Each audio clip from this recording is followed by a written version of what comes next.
आज Doubtnut app download करें। Doubtnut पर अपने सभी गणित, रसायन विज्ञान, भौतिक विज्ञान और जीव विज्ञान के डाउट्स का करो सफाया।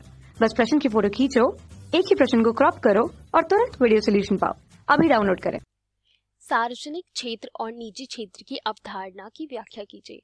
अब हम ये जान लेते हैं कि सार्वजनिक क्षेत्रों का क्या अर्थ होता है और निजी क्षेत्रों का क्या अर्थ होता है और कौन से ऐसे उपक्रम हैं जो सार्वजनिक क्षेत्र के अंतर्गत आते हैं और निजी क्षेत्र के अंतर्गत आते हैं। तो सबसे पहले हम जानते हैं कि सार्वजनिक क्षेत्र क्या होते हैं।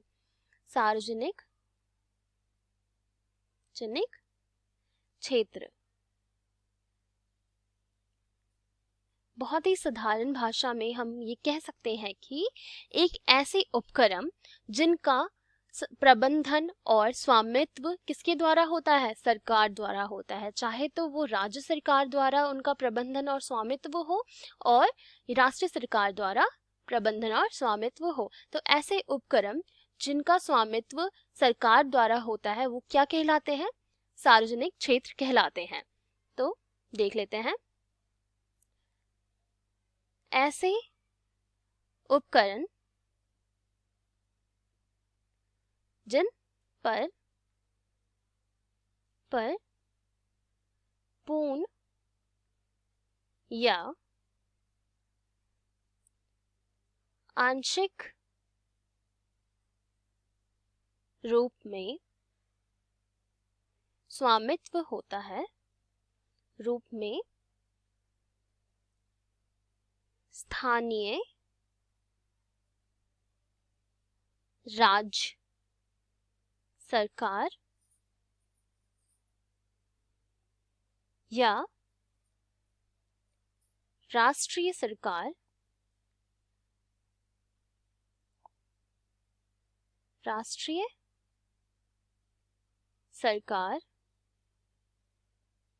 का स्वामित्व होता है।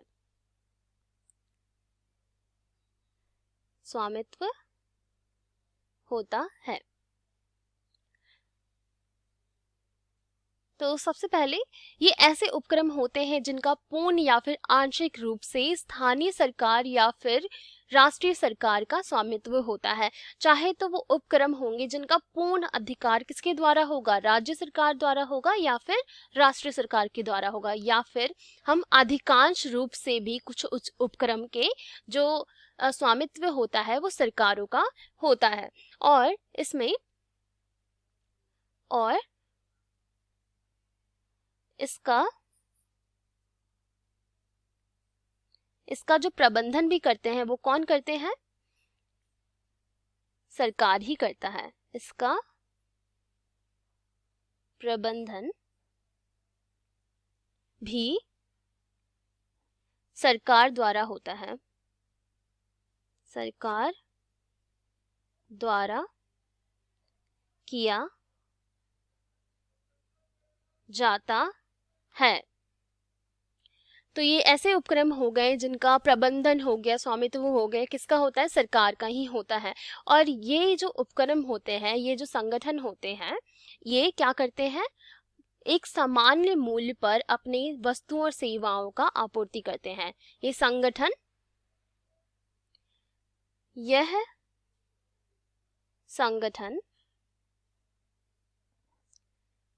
सामान्य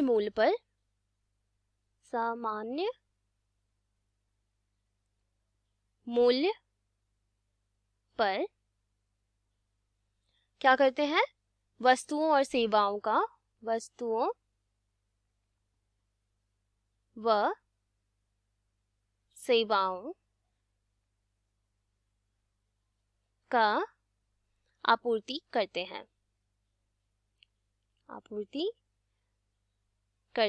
हैं।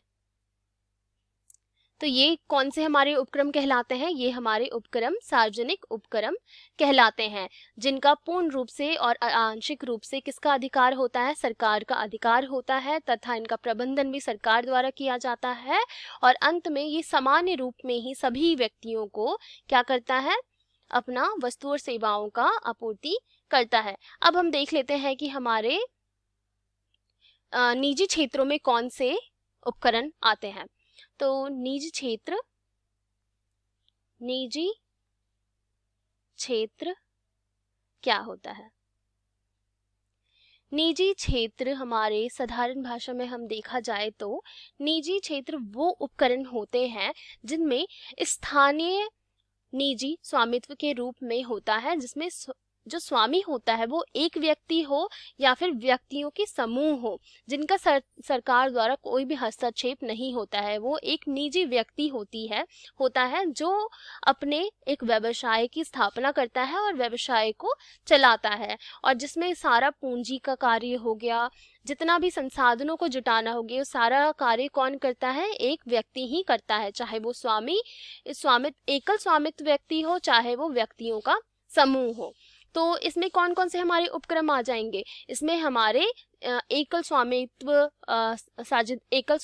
वाले फर्म आ जाएंगे, साझेदारी फर्म आ जाएंगे, संयुक्त हिंदू परिवार, व्यावसायिक आदि निजी क्षेत्रों के उपक्रम में आते हैं। अब हम इसकी अवधारणा भी देख लेते हैं।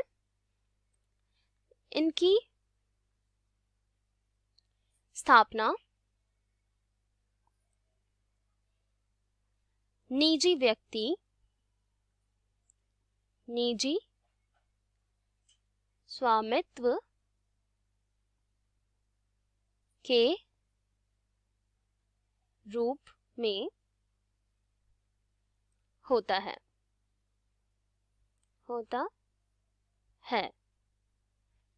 अर्थात हम ये कह सकते हैं कि वो ये व्यक्ति होते हैं, इनके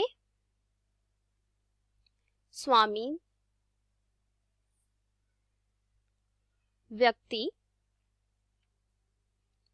या व्यक्तियों के समूह होते हैं, व्यक्तियों के समूह होते हैं।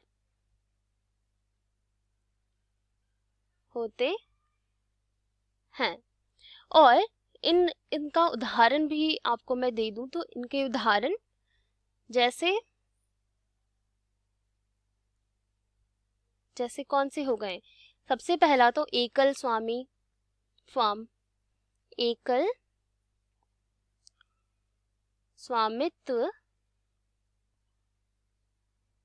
व्यवसाय हो गया। दूसरा कौन सा हो गया? साझेदारी फर्म हो गया, साझेदारी फर्म हो गया। तीसरा संयुक्त हिंदू परिवार, संयुक्त हिंदू परिवार संगठन। ठीक है, तो ये सारे किसके उदाहरण हो गए? निजी क्षेत्र के उपक्रमों के उदाहरण हो गए। और इनमें क्या होता है? इनके व्यवसायों में किसी भी सरकार का हस्तक्षेप नहीं होता है। तो ये भी हम लिख लेते हैं, इनके व्यवसाय में सरकार का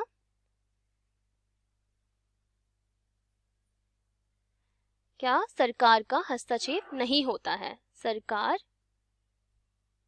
का हस्तक्षेप नहीं होता है,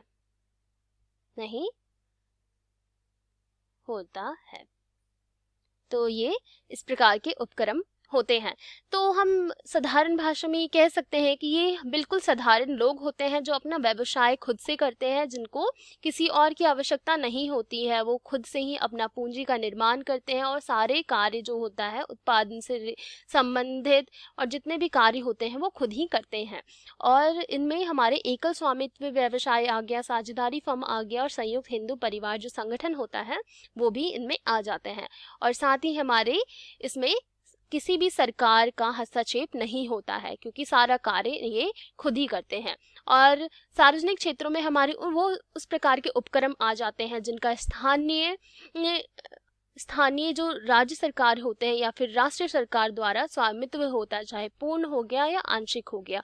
और इन संगठनों में जो सामान्य मूल्य पर वस्तुओं और सेवाओं का आपूर्ति करते हैं, अर्थात सभी व्यक्तियों को सामान्य मूल्य पे ही अपनी वस्तुओं और सेवाओं का आपूर्ति करवाते हैं। तो ये हो गया हमारा इन दोनों का अवधारणा। कक्षा 6 से 12वीं से लेकर नीट, IIT, JEE वो एडवांस के लेवल तक 1 करोड़ से ज्यादा छात्रों का भरोसा। आज ही डाउनलोड करें डाउटनेट ऐप या व्हाट्सएप करें अपने सारे डाउट्स 8400 400 400 पर।